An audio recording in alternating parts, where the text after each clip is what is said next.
আসসালামু আলাইকুম, welcome back to my another video. আরেকটি নতুন ভিডিও দেখার ওয়েলকাম জানাচ্ছি। চলুন শুরু থেকে শুরু করা যাক। এখানে আমার হাতে এই যে জিনিসটা আপনারা দেখতে পাচ্ছেন, কোনো এক সময় বিয়েতে যখন ক্যামেরা দিয়ে ছবি ওঠানো হতো তখনকার একটা রিল আমার কাছে রয়ে গিয়েছে।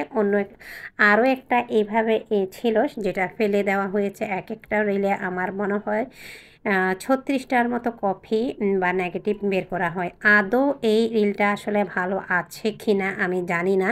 যারা চট্টগ্রামে রয়েছেন, শুরুতে এই ভিডিওটা তাদের জন্য। আর কোন জায়গায় আসলে এই জিনিসটা পরিষ্কার করা যাবে, বা পরিষ্কার করালে সব নেগেটিভ সঠিক থাকবে কি না, বা পুড়ে গিয়েছে কি না, বা আমি আদৌ সঠিকভাবে সমস্ত এই ছবি পরিষ্কার করালে পাবো কি না, যারা জানেন বা যাদের আইডিয়া আছে অবশ্যই কমেন্টের মাধ্যমে জানানোর চেষ্টা করবেন। যদি এই ভিডিওটা দেখে আপনারা আমাকে সেই বিষয় সম্পর্কে অবগত করেন, কিছুটা হলেও উপকৃত হব। এটা অনেক পুরনো একটি রিল, তো আসলে কোন জায়গায় পরিষ্কার করে এখন সেটা সঠিক জানি না। একটা সময় তো স্টুডিও তো অ্যাভেলেবেল করতো পরিষ্কার, এই হচ্ছে অবস্থা। সেটা ছিল একদিন আগের ভিডিও, রাতের। এটা হচ্ছে তার পরের দিনের ভিডিও।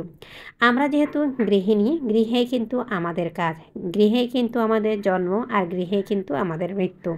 তো গৃহের কাজ করতে করতে আসলে আমাদের জীবনটা এখানে যায়। যারা গৃহিণী তারা, আর যারা চাকরিজীবী তাদের একটু ভিন্ন রয়েছে। যারা কিন্তু চাকরিজীবী মায়েরা বোনেরা আছেন, তারা কিন্তু চাইলেও পরিপক্ক পরিপূর্ণ গৃহিণী কিন্তু হয়ে উঠতে পারে না। কারণ তারা চাইলে চাকরি থেকে অবসর নিয়ে সংসারের সমস্ত কাজ কিন্তু তারা পরিপাটি পাক্কা গৃহিণীর মতো করলে কিন্তু গৃহিণীটা পরিপূর্ণভাবে হবে। চাকরি করে সকালে অফিসে গিয়ে সেখান থেকে এসে সংসারে তারা কোনো মতে গা গোসল ধুয়ে কাপড় চোপড় কাচবে, তারপর তারা রান্নাবান্না করে খেয়ে ঘুমাবে। কারণ অতিরিক্ত আর নিখুঁত করে কাজ করার সময় তাদের হাতে থাকে না। তারা দুই নাওয়ে পা দিলে কিন্তু তাদের সংসারটা ভালোভাবে পরিপূর্ণ করতে পারবে না। এদিকেও হবে না, অন্যদিকেও কিন্তু হবে না, দুই পাশে কিন্তু সেম। তো যাই হোক, এরই পরে ইমন আব্বু বাইরে যাচ্ছিল, জুতোগুলি ধুয়ে নিল। তো এখন আমি drawing room, dining room, bedroom, তারপর রান্নাঘর, যেহেতু রান্নার প্যারাটা নেই, আমি রান্না বান্না আগের দিন করেছি, সেটা আজকে দুপুর অবধি যাবে। দুপুরে আবার হালকা সিম্পলের উপর গর্জিয়াস একটা রান্না করব। সে রান্নার রেসিপিটা আমার কুকিং রেসিপি বাই মনি চ্যানেলে আপলোড করব। আপনাদের ভালো লাগলে আপনারা দেখে নিতে পারেন। আর এখানে দেখেন আমার ইঞ্জিনিয়ার ইনানের কাজ, ওর এই যন্ত্রপাতিগুলো নিয়েও টুকটাক এসে কাজকর্মগুলো করে। আর ফোমের অবস্থা দেখেন, ওরা তো এই জায়গায় বসতে বসতে ফোমগুলি একদম নিচে উপরে ফেলতে ফেলতে শেষ। আর আমি সারা দিন গোছাতে থাকি। এই তো ইনান বের হয়ে গেল। তো আপনারা তো জানেন আমার এই চ্যানেলটায় আগে যে আমি 3 বছরের চাইতে বেশি সময় দিয়েছি অন্য একটি চ্যানেলে, বাংলাদেশি ব্লগার মনি চ্যানেলটি, সেটা ডিলেট এবং প্রাইভেট করে আমি একটা পাশে রেখে দিয়েছি, যেহেতু সেটা ডিপ হয়ে রয়েছে, কোনো রেসপন্স নেই।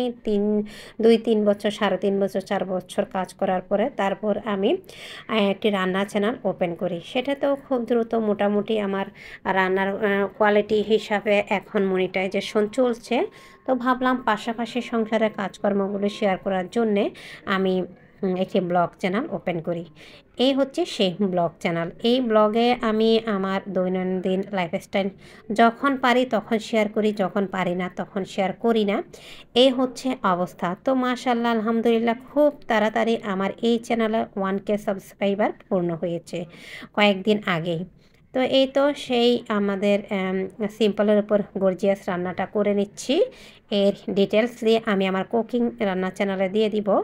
তো যখন আমি এই ভিডিও করছিলাম তখন কিন্তু লোডশেডিং, কারেন্ট নেই। আমার 100 টাকা দামের একটি হাঁড়কেল আছে প্লাস্টিকের, সেটা দিয়ে এই ভিডিওটা শ্যুট করছিলাম, সাথে মোবাইলের ফ্ল্যাশ। এই হচ্ছে অবস্থা। তো আমার 1K সাবস্ক্রাইবার দেখে খুশি তো হলোই আমার ছোট ছেলে ইনান। চলতিবার 8ম শ্রেণীতে হতো যদি ওকে হাফেজিতে না দিতাম। ও যেহেতু 2-2.5 বছর 3 বছর মতো হাফেজিতে ছিল, তাই এখনও ষষ্ঠ বা ক্লাস 6-এ। তো আমি যখন এডিটিং করি, ভয়েস ওভার করি, ও আমাকে পাশে বসে উস্কানি দেয়, ভেঙ্গু করে, দুষ্টামি করে। বা আমি অ্যাপের মধ্যে এডিট করতে যদি আমি প্রবেশ করি, ও সরাসরি বের হয়ে আসে। কখনো কখনো ওর এসব পরিস্থিতি বা দুষ্টামির জন্য মারধর, বা আমি যখন রাগ করি, বকাবকি করি, তখন ও কী করে, অনেক অ্যাপ আছে যেগুলি ডিলিট করে দেয়। তো আমার 1K সাবস্ক্রাইবার হওয়ার পরে খুশি তো আছেই, সেজন্য আমাকে বলছিল তাং করে, বা আমাকে করছিল, উস্কানি দিচ্ছিল, যে কি বলে, 1K সাবস্ক্রাইবার করার জন্য প্রমোট করেছো তাই না? আমি তো অবাক, 1K সাবস্ক্রাইবারের জন্য প্রমোট করব, এটা তোর মাথায় আসলো কিভাবে? আর আমি টাকা দিয়ে প্রমোট করাবো? মাথা খারাপ। এই হচ্ছে ও এটা বলে বলে ওর আব্বুর সাথে হাসাহাসি করছিল, কিন্তু অন্যদিকে খুশিও আছে যে 1K সাবস্ক্রাইবার খুব তাড়াতাড়ি হয়েছে। আবার বলছিল যে রাকিব হাসানকে ফলো করছো, বা রাকিব হাসানের মতো হতে চাচ্ছ? তো আমি বললাম, তোর মাথায় এগুলো মাশাআল্লাহ কীভাবে আসে? আমি প্রমোট করব। আমি এর আগে যে চ্যানেলটা ছিল, 650+ ভিডিও ছিল, যেগুলো আমি এডিট করে নতুন চ্যানেল ওপেন করেছি, তখন সময় পাইনি। আর এখন আমি টাকা দিয়ে প্রমোট করব? মাথা ঠিক আছে বেটা তোর? তো এই হচ্ছে অবস্থা। তো সেই জন্য আসলে টাইটেলটা এইভাবে দেওয়া, ছেলে হয়ে মাকে এত বড় মিথ্যা অপবাদ কীভাবে দিল। তো যাই হোক, আসলে আপনাদের সাথে ফান করেই বলা।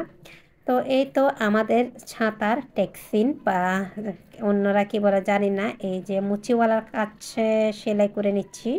তো আসলে অনেক কিছু আছে, পুরাতন হলে যে ফেলে দিতে হবে এমন না, সবার সামর্থ্য কিন্তু একরকম না।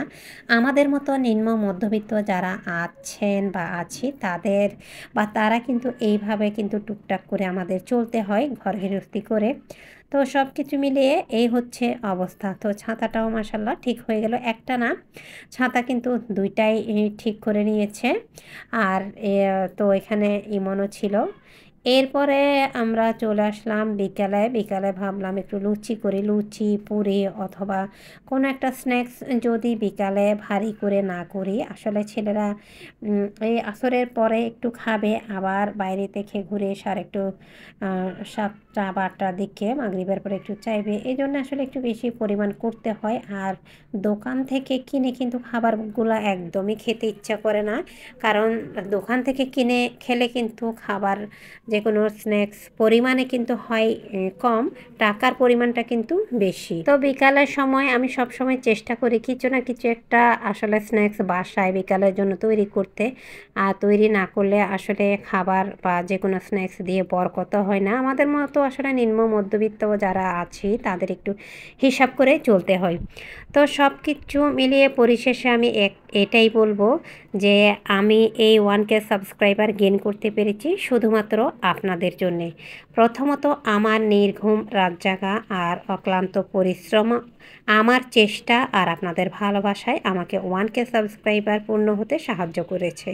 আর আশা করি যদি আপনারা আমার পাশে এইভাবে সবসময় থাকেন, সাপোর্ট করেন, তাহলে অবশ্যই একটা না একটা দিন আমরা 1Kটা 100Kতে পরিণত করতে পারবো। সাথে আমরা এর আগে ইউটিউব চ্যানেলের যে প্রথম বেসিক দুটি রুলস রয়েছে, যেমন একটি পূর্ণ হয়েছে 1K, দ্বিতীয়টি হচ্ছে 4000 ঘন্টা ওয়াচ টাইম।